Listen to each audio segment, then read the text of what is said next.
think we all know this feeling. Because you, the listener, you brought us so many sources detailing this exact scenario. Oh, absolutely. It's that moment where you decide, okay, this is it. I'm changing my life. Yeah. You make this just impossible schedule. You're going to wake up early. You're going to work out twice, eat perfectly clean, quit your phone cold turkey. It's that huge motivational surge. And it feels incredible, right? For maybe, 2 or 3 days? 2 or 3 days if you're lucky. But, and this is what all the sources we looked at agreed on, that surge is a trap. It's absolutely a trap. Because the second you try to change everything all at once, you're just running on that little spark of willpower. Which is finite. Totally finite. Yeah. So the moment you slip on one tiny thing, maybe you look at your phone for 5 minutes too long. The whole thing just crumbles. Instant defeat. And your system just snaps right back to the old default setting. Right. And what's so crucial here, what the source have pointed out, is that the problem isn't a lack of commitment. No, not at all. The system fails because you're trying to change the output. Without ever changing the operating system. You know, the code that's running the whole machine. Willpower is the fuel, but the system is the engine. I like that. Exactly. And if the engine is coded for chaos, throwing more fuel at it won't save you. Okay, so let's unpack this. Our mission for this deep dive, pulling directly from these self-mastery frameworks you sent us, is to walk you through installing a new operating system. A completely new automatic one. We're calling it the Frequency Upgrade Plan. It's a 30-day strategy designed specifically to break that burnout cycle. And the core insight, really, which just echoed across all the research, is that real, lasting change happens at the systemic level. Not at the level of sudden heroic motivation. Exactly. It's all about habit and nervous system regulation. So let's start with the timeline. A lot of people say 21 days to form a habit. Why are the sources pushing for 30 days, broken into these 3 phases? That's a really critical question because it connects to the bigger picture of, the human system, your brain, your nervous system. Yeah. They see sudden, drastic change as a threat to survival. Yes. If you try to overhaul your entire life in, say, a week, the system panics. It sees that instability as danger, and it yanks you right back to what's familiar. Even if the familiar is destructive. Even then, it's a form of self-sabotage, but it's driven by this deep, primal need for safety. So the 30-day plan is designed to work with our psychology, not against it. Precisely. You introduce change so slowly, so consistently, that the system just accepts it as the new normal. And that gives us 3 very distinct phases. Yes. The first is stabilize. That's days 1 through 7. I really like the leaky boat analogy for this one.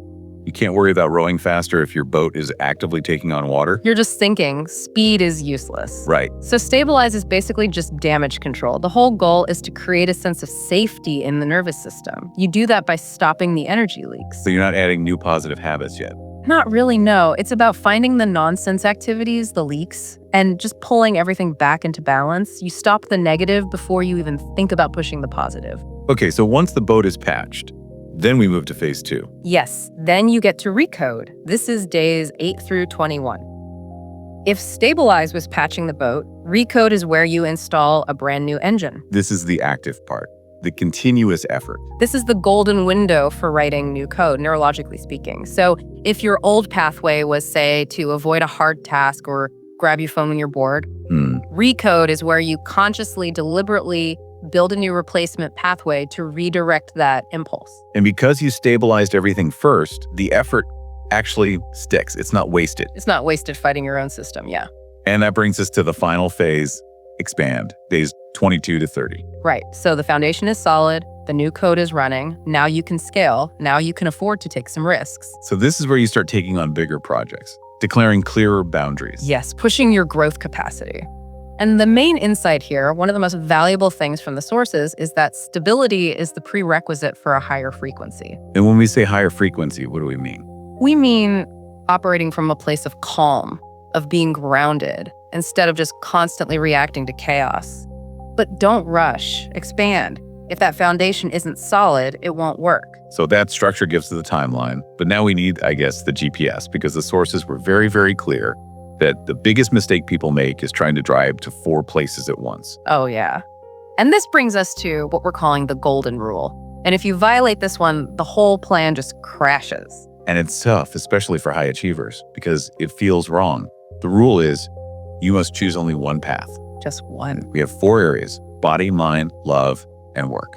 and we feel like we need to fix them all now. But look at the data on this. The sources cited a lot of research on decision fatigue. Yeah. When you try to micromanage 4 huge parts of your life at the same time, you just deplete your brain's resources for decision making. Your prefrontal cortex just gives up. It gets exhausted, and then even tiny tasks feel impossible. Your energy is scattered everywhere. The computer freezes. The alternative is what the sources called the sniper strategy. I love that. You're looking for the single weakest point, the one area that's leaking the most energy right now. Think of it like a dam with one giant crack in it. Right.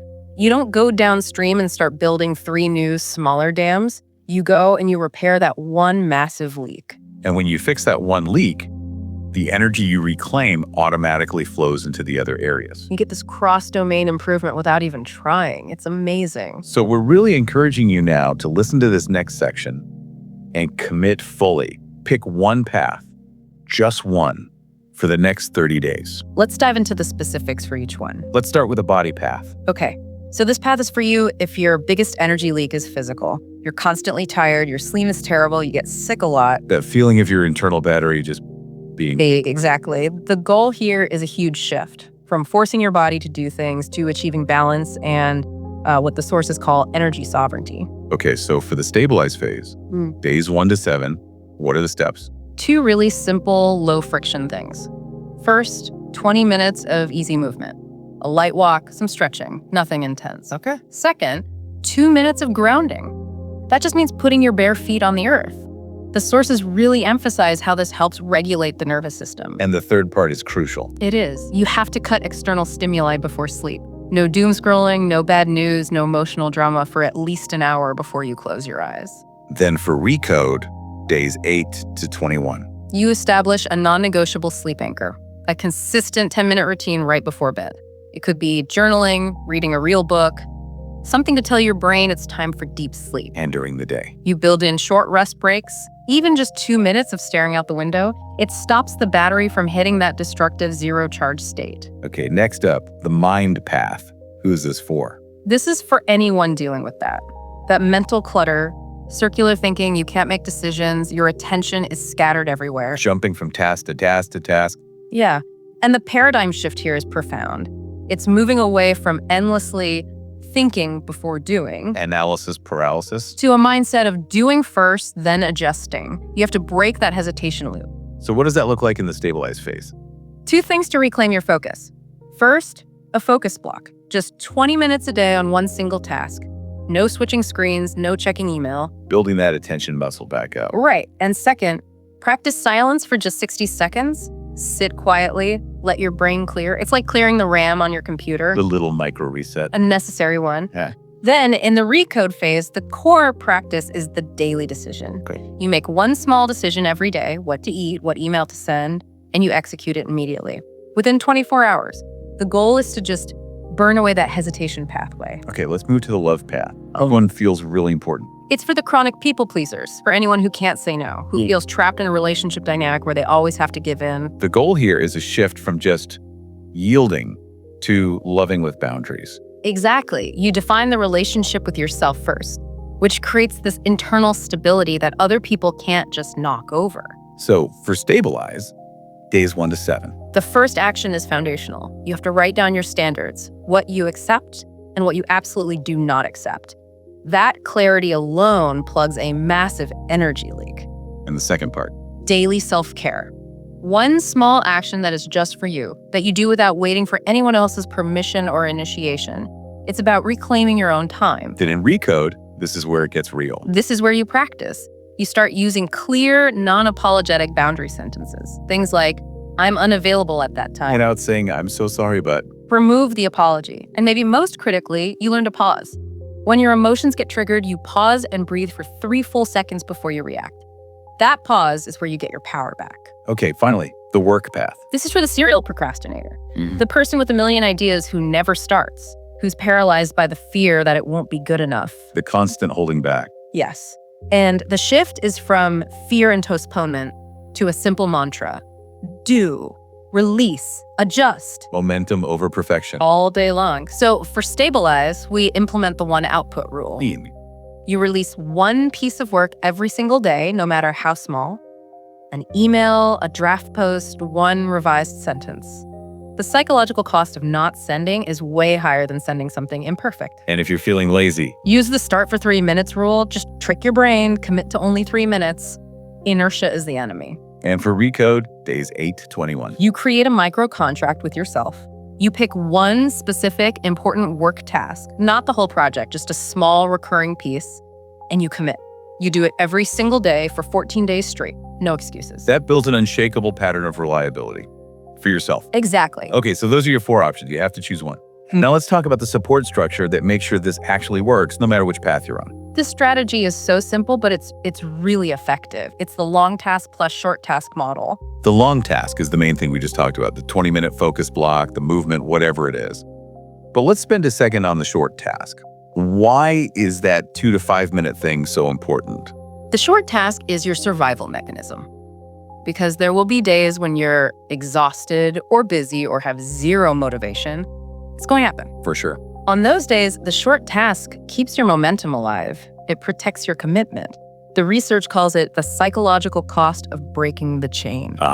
So it's about not breaking that streak. It's the bare minimum to keep the chain unbroken, to tell your brain, hey, I still kept my promise today, even if it was small. It prioritizes consistency over volume. Absolutely. And beyond that, there are 2 core tools for everyone, regardless of path. First is the daily core, 2 minutes every morning. What does that involve? 7 deep cleansing exhales. And then you ask yourself one question: where will I be true to my new self today? It just primes your mind for the day. It tunes you in. And the second tool is the weekly core. A weekly review. A quick one. You just ask, where did my energy leak the most in the last 7 days? You find it, and you make a tiny plan to plug that one leak in the week ahead. It's continuous maintenance. But so how do you know if it's working?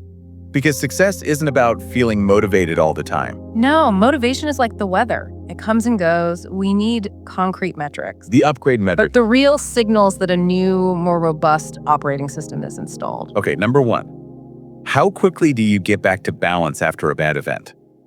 Did you stay upset for a whole day, or did you process it in an hour? Number 2, how easily are you making small decisions? Is that becoming automatic, effortless? Or are you still burning energy on minor choices? Number 3, how well can you say no? How well can you reject the things that you know drain your energy?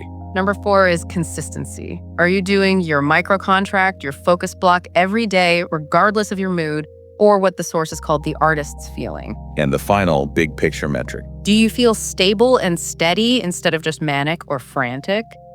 If you feel calm and predictable, that's the most powerful sign of a successful rewrite. And this all leads to, I think, the final secret that we pulled from this deep dive. It's the most important takeaway. You do not win on the days you are highly motivated. Say that again. You win on the days you feel neutral or tired or just plain lazy, but you still choose to do your short task. You still keep the promise. That boring, unromantic consistency. That's what the brain records as the new automatic system. That's how the old default gets permanently overwritten, and that is what creates permanent change. So the next 30 days are really a declaration to yourself, a statement that says, I am serious about this system upgrade. Choose your path, commit to the phases, and just see it for yourself. When you change the code, you change the frequency. And when the frequency changes, your entire life path changes. And once you've installed this stable foundation, that's when the real fun starts. That's right. In our next deep dive, we're going to get into the advanced optimization tools the sources mentioned. Things like specific visualization techniques, subtle energy work. And how you layer those on top of the stable, high-frequency system you're building right now. The new frequency doesn't come from some miracle. It comes from consistency on the most ordinary days. Until next time, choose your one path and enjoy the systematic upgrade.